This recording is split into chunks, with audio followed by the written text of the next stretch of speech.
എന്റെ ജനത്തിന്റെ കഷ്ടത ഞാൻ കണ്ടു. എന്റെ ജനത്തിന്റെ നിലവിളി ഞാൻ കേട്ടു. എന്റെ ദൈവത്തിന് കണ്ണു മാത്രമല്ല, എന്റെ ദൈവത്തിന് നിന്റെ നിലവിളി കേൾക്കാനുള്ള കാതൂടെയുണ്ട്. നിന്നെ മുഴുവനുമായി അറിയുന്ന ഒരു ദൈവം. ആരും നിന്റെ കണ്ണുനീര് കണ്ടില്ലെങ്കിലും നിന്റെ കണ്ണുനീര് കാണുന്നൊരു ദൈവമുണ്ട്. നിന്റെ കണ്ണുനീരിനെ മറികടന്നു പോത്തൊരു ദൈവമുണ്ട്. നിന്റെ കണ്ണുനീരിനെ തുരുത്തിയിലാക്കി വച്ചിരിക്കുന്ന ഒരു ദൈവമുണ്ട്.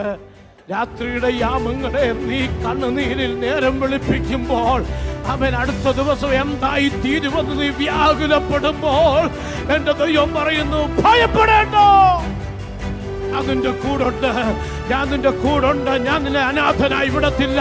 ഞാൻ നിന്നെ തള്ളിക്കളയത്തില്ല. ഞാൻ നിന്നെ ഉപേക്ഷിക്കത്തില്ല. ഞാൻ നിന്നെ കണ്ടുകൊണ്ടിരിക്കുന്നു. ഞാൻ നിനക്ക് വേണ്ടി അത്ഭുതങ്ങളെ ചെയ്യും.